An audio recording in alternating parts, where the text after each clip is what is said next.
With everything going on nowadays, people feel kind of powerless. You don't think you can do anything that's going to change the negativity that comes across your nightly news or your phones. During these times, the best thing to remember is a quote that I read in a book entitled As I Knew Him, My Dad, Rod Serling, by Anne Serling. The quote goes like this: "Be ashamed to die until you have won some small victory for humanity." That's a hardcore statement right there. I mean, it's literally saying that you should feel shame if you've lived your life without helping another human being in some small way. Me personally, I ain't trying to put all that kind of pressure on y'all. No, instead, I'm going to suggest this. Anyone out there who feels like things are hopeless in this society of America and other parts of the world that you may be in, if you really want to make a large-scale change, then devote positive time to a child. It's simple, but it's world-changing, because whether you realize it or not, the people that are changing the world, the people that are pissing you off right now, whether in government or your personal life, were all children at one point. Every last one of them. Elon Musk, for example, he's smart, sure, but he's a damaged and sick man. His father is a real sick dude. And as you well know, fathers and mothers affect their children. You understand? Let me say this again. If you want to change the world and society, then devote positive time to a child. Any child that will allow it, especially any child who needs the attention, the positivity. Check it out. Reading rates for children are lower. They are losing the ability to write as well. Critical thinking skills are also falling to the wayside. For all of you adults out there, the children, the future, is getting dumber. Or as Ice Cube said, smartphones equal dumb domes. You done forgot how to find your way back home. Ain't that a bitch? You can't go nowhere without GPS. This is where we're at, folks. Again, if you want to change the world right now and for the future, spend positive time with a child. Every technological advancement has an equal and oftentimes negative effect on the environment itself. The environment doesn't mean just trees, people.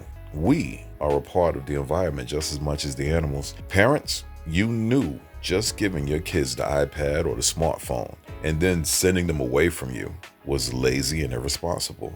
They need time with you, not the iPad. Whatever positive time you can give to a child, yours or someone else's, it's worth everything to give them that time. And if you do spend that quality time with children, no one and no thing other than some sort of memory loss can take that time away. That's the beauty of it. What's done is done. Time goes forward. So start putting forward good times, folks. You get what I'm saying? The future, and it's coming fast, is an entire generation of adults that were raised in front of iPads, smartphones, that had virtual friends, watched uneducated cartoons that focused more so on feelings and sexuality versus morals, education, fundamentals, and life skills. And since these adults will lack these life skills, the next generation of adults will turn to prescription drugs for every little physical and mental issue. They won't know how to assess situations and tough things out. You know, presently and even over the last decade, you've been seeing more and more drug commercials.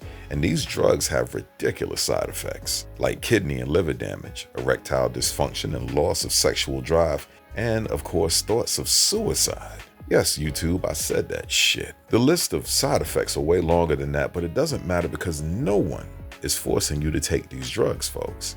No, instead, they say these drugs may cause these effects, because it's about selling hope. My generation can see this hustle of hope for what it is, but the future generation, they won't be so lucky. Leading me right back to the point that I've been trying to make so far in this video. If you're an adult now, you are in the front line in a war for the future of this country and the world. Right now, spend positive time with a child today and you'll change the world. The adults of the future, the children of today, will only care about whatever works fast, with no regard for the consequences of their decisions, because they weren't taught patience by the many irresponsible adults of today. Every time today's children get upset, they got instant iPad or smartphone pacification. Today's children got virtual time versus actual time. Constant virtual attention and time is poor nourishment for a mind of an actualized flesh and blood human being. Or put it this way, my generation knew that TV was fake because we didn't watch it 24 hours a day. You were blessed to be able to watch TV even for a few hours on a weekday because you had homework and you had to get ready for bed after dinner. The weekends or school vacations and closures were when we had the most TV time. But even then, we went outside. We played. Good parents forced you to go outside. And even those parents that worked a lot back in the day, they would come home and take over the TV. If you didn't like Barretto or Columbo, you were shit out of luck. It forced you as a child to do something else with your time. You would play with toys or imagine or hang with a friend. That's all actual time spent in the actual living world versus the virtual world.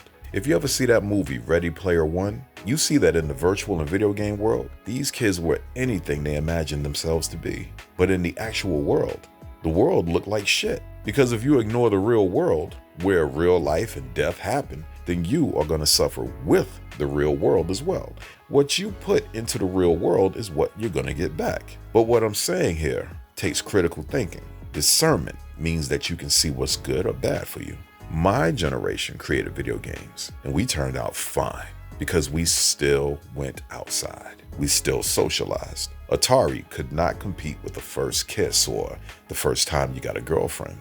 Adults, if you want to change the world, spend positive time with the child. The next generation will also be burned out and very possibly looking for anything to give them excitement because they were raised with devices designed to constantly stimulate them incorrectly. Boredom is a good thing in small dosages. It spurs imagination. It gets the mental gears turning. It makes you think of creative ways to reduce your boredom. Those bored moments actualize real work, sometimes real artistry, etc.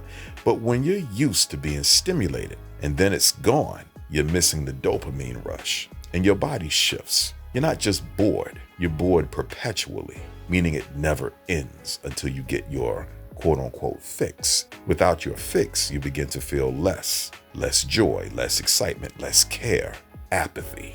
We've already seen the signs of apathy in the current era because we have children who are seeing life as dull and useless and worth leaving. Oh, it will get worse, folks. Every problem gets worse until you do something about it. But right now, we adults aren't taking this serious enough. Check it out. The most important person to a child is not their mother, their father, their uncle, their cousin. It's the one person or people who spend the most meaningful time with them. That's why many of us, including myself, call our grandmothers mama, because that's who raised us. I've hardly ever called my mother mom. I call her by the family pet name, and that's what everybody else called her. My mother loved me, but she was a working woman who was taking care of a son. My dad was the same. Super busy at work. I don't call him dad. I call him by his first name, which is Phil. Or sometimes I call him old man as I got older. My grandmother, my mama, gave me the time when I needed it, and hers was the last funeral I've ever attended since. Many of you parents are like mine's, busy, but I'm telling you that your children need you. They are getting lost in the present, and the future will be lost if we don't turn this around. Haven't any of you adults out there considered the fact that all of these people who do things online for your attention most likely did not get attention in their formative years? Unless you're running a business, why do you need to post what you ate, how you're dancing, where you went, or pictures of yourself? Because you need or want someone to fucking care. It's deeper than validation, folks. Trust me, these adult children, they want your time. They want your attention. I have more respect for people who post their opinions or thoughts that aren't tainted by the mainstream, or at the very least, opinions that were heavily considered before being spoken, because these people aren't concerned about making people like them. The people that I like watching don't do what they do for attention. Instead, it's an act of defiance and courage. I'm one of these people. So real just simply recognizes real. We were all children who needed positive time from someone. I'm asking all of you people out there to be that adult for a child today. This is how you change the world, people, and every single one of you can do it. It doesn't matter what class you're in. Fuck a class. Ain't nobody high or middle or low class right now. We all take a shit and piss the same way. We all have vices. Nobody is a celebrity. Haven't y'all learned by now that celebrities are regular people? They do drugs, they cry, they feel scared, same as any human being. All I'm saying is, whether you're high society or regular, there is something to learn from all of us, from everyone. The children need this teaching, life awareness. Any adult can do what I'm asking. There is no low class to this. If you're a drug addict, tell that one child not to end up like you. Take that moment in time to scare them straight. The shit works because it worked for me. There is no low class when it comes to this life teaching. The children can learn from anyone. If you're a working mother or father holding it down alone, then promise that you make 2 days at least, the weekends, whatever, for your kids. Play board games. If you're driving, bring them with you and no iPad or phone. Make them look out the window. This will teach them to be aware of the outside world. It'll teach them daydreaming, but the reality will spark their minds. Talk to them while you're driving. Conversations with my uncles were golden to me because they taught me tons about life. As an adult, you may work hard during the week, but we all work. My daughter is damn near 30 years old and she still remembers the weekends we had. It wasn't me spending tons of money. It was just us. A movie, video games, TV, Chinese restaurant, meaningful, actual human connection and conversation me and my daughter had. That's what you parents are depriving your children of. This is how you change the world. And you parents out there are already changing the world for the worse. For all of you guys that don't like the president, with all of the things that's going on right now, raise better children. I promise you, you will have way less racists, bigots, predators. Run them down the line. Raise better children. Teach them better values. Stop being so quick to put them on drugs for their emotional issues. Instead, try to spend the time with your children and understand what they're going through. And maybe your child will not shoot up a school full of other children. If you teach these children about humanity versus focusing on ethnicity, then the world, or at least America, will take a generational shift. And it'll happen faster than you think. Y'all be like, oh, these children grow so fast. Yeah, that's how fast they can change the fucking world if you focused on giving them meaningful time. You didn't think about it that way, did you? But the government did. And they've been steps ahead of all you parents that are just so busy. Spend meaningful time with children, yours and others. Expose your children to real life. Volunteer at a food bank. Bring the kids with you. Keep them close to you, of course, while you're there, because you never know who's at a food bank. But when your children see people who don't have much, it teaches them essential human values, not materialism. If you're a parent with money, I can save you thousands. Simply stop buying your children the best stuff. Give them the best education, the best school supplies, and also make sure they have a good diet. But those expensive clothes, etc., please. Children don't even know they're naked until we teach them about being decent in front of other people. What the hell they need to know about name brand clothes? You know, in Brooklyn, we had Cookies. One-stop shop for everything your kids need, whether private school or public. If you Brooklyn, then you know. Bottom line is, though, spend meaningful time with these children and with your children and change the world. You know the ironic thing? My generation, Generation X, we didn't want our children coming up the same way that we did, especially us kids that came up in rougher neighborhoods and our parents used to abuse us with ironing cords when we got beat and all the other stuff. We didn't want that for our kids. Our parents worked hard and we saw our parents struggling. We said, nah, we got to do better than that, man. But here's the fly shit. For the most part, we accomplished our goals in Generation X. Generation X, we created the computer and it was on to this day. But we fucked up. I mean, we couldn't help it, but we fucked up. See, we moved out of our old neighborhoods and bought houses and we turned suburban. Remember, we wanted better for our kids, better than what we had. And now our children are the exact same children we used to laugh at in the hood. The suburban kids, who never got jumped, never slapboxed, never got into fights, don't even know what a quarter water is, and probably will never know. But our children are intelligent. They are better students than what we were.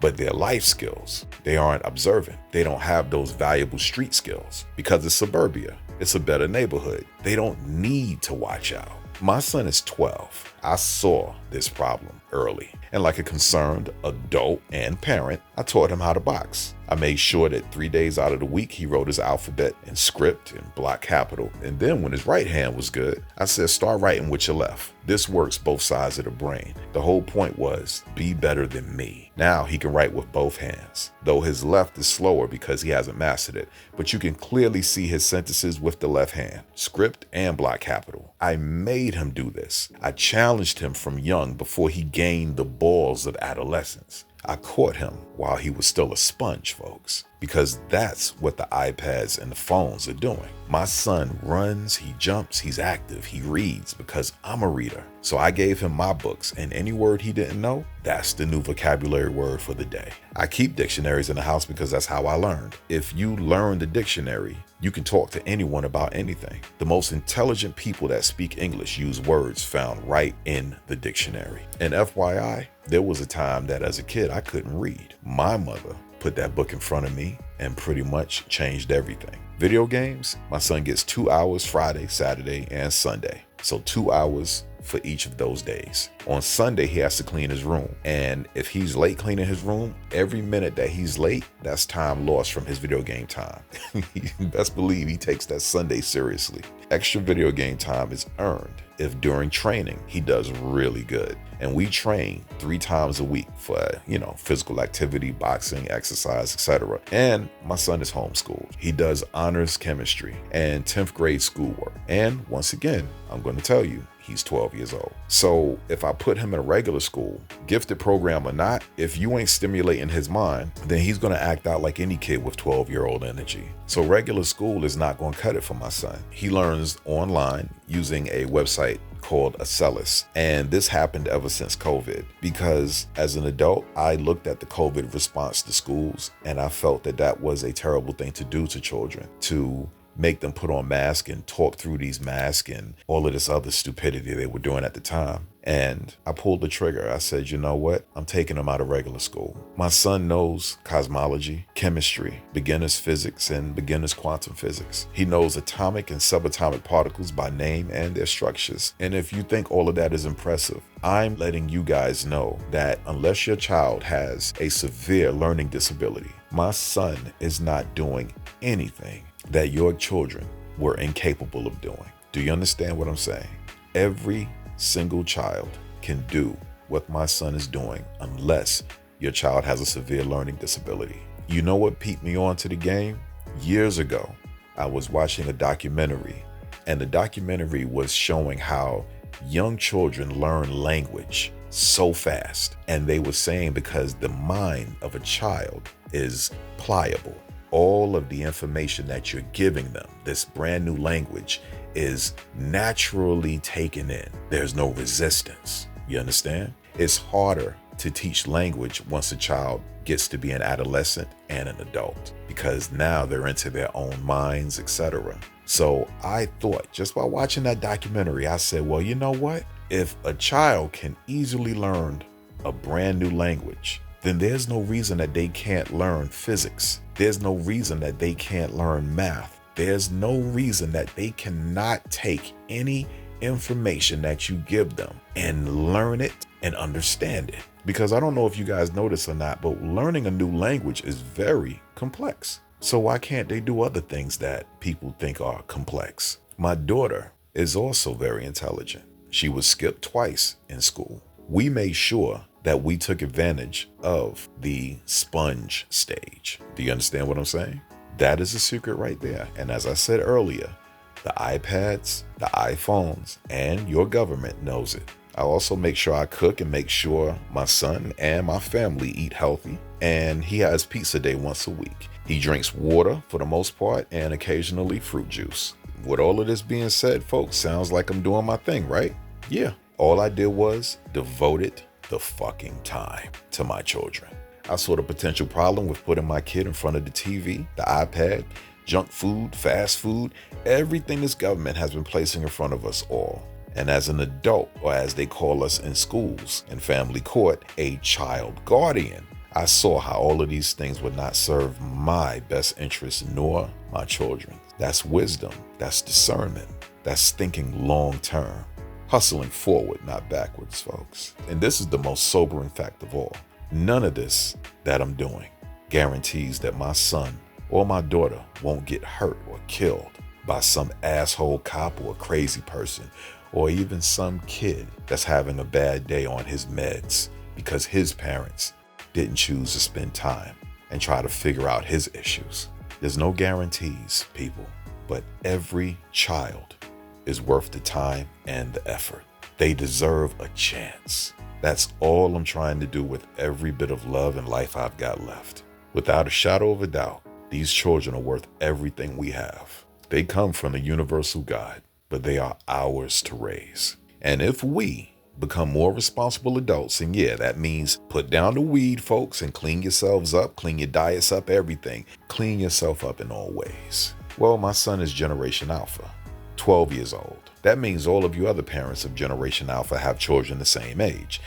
By the age of 30, our children could be in position to change the world. Not starting to change it, but already be in position, changing it. That's if we clean up our act, adults. It's not too late. You're all worried about AI so much. Its self-awareness is inevitable, but if it's programmed to learn from the best and brightest and the most humane, then AI will understand that its human creator had a barbaric history, but we evolved. Put your bets on raising these 12-year-olds to have morals. If you teach these children about humanity versus focusing on ethnicity, then the world will take a generational shift. Thank you for your time, and may God grant power to those of us who preach civility and humanity. The movement for us all never stopped. This has been TYR Free, observational and introspective journalist and futurist. Everybody, take it light. Peace.